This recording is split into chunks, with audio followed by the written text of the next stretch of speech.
علامہ اقبال فرماتے ہیں کہ حضور سید عالم صلی اللہ علیہ وسلم کی آمد سے پہلے مت کو یہ سمجھے کہ ہم نے چھوٹی بچیاں تھیں ان کو روک دیا، مولوی تنگ نظر ہوتے ہیں۔ مولوی ہرگز تنگ نظر نہیں ہوتے، مولوی غیرت مند ہوتے ہیں اور اپنی قوم کو غیرت مند بنانا چاہتے ہیں۔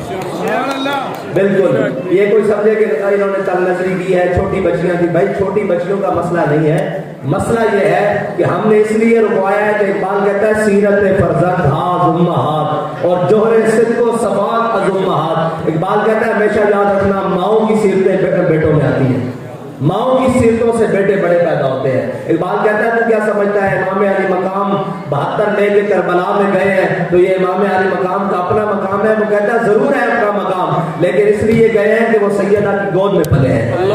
وہ سیدہ کی گود میں تشریف لائے ہیں۔ اس لیے سیرت فرزند ہاز امہات، بیٹوں کی سیرتیں ماؤں کی وجہ سے ہوتی ہیں، ماؤں کی تربیت کی وجہ سے ہوتی ہیں، اور ہماری ان بچیوں نے قوم کی مائیں بننا ہے، اور ہمیں اس قوم میں ان بچیوں سے توقع ہے کہ ان کی گودوں میں کوئی صلاح الدین ایوبی کا غلام آئے گا، کوئی طارق بن زیاد کا غلام آئے گا، کوئی محمود غزنوی کا غلام آئے گا، کوئی جناب التمش کا غلام آئے گا، کوئی اورنگزیب عالمگیر کا غلام آئے گا جو حضور سید عالم صلی اللہ علیہ وسلم کی امت کے لیے نشاط ثانیہ کا کام کرے گا۔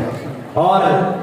یاد رکھنا حضور سید عالم صلی اللہ علیہ وسلم کی محبت کائنات کا وہ واحد اثاثہ ہے جو انسان کو ہر دولت سے، ہر عشرت سے، ہر جاہ و جلال سے بے نیاز کر دیتا ہے۔ حضور سید عالم صلی اللہ علیہ وسلم کی محبت وہ واحد اثاثہ ہے۔ اگر اقبال کہتا ہے بمصطفیٰ برسان خیش را کے دی ہماؤ، اقبال کہتا ہے اگر آپ حضور سید عالم صلی اللہ علیہ وسلم کی ذات گرامی تک پہنچ رہے ہو تو بمصطفیٰ برسان خیش را کے دی ہماؤ، کہتا ہے پھر تم نے دین سمجھ لیا ہے۔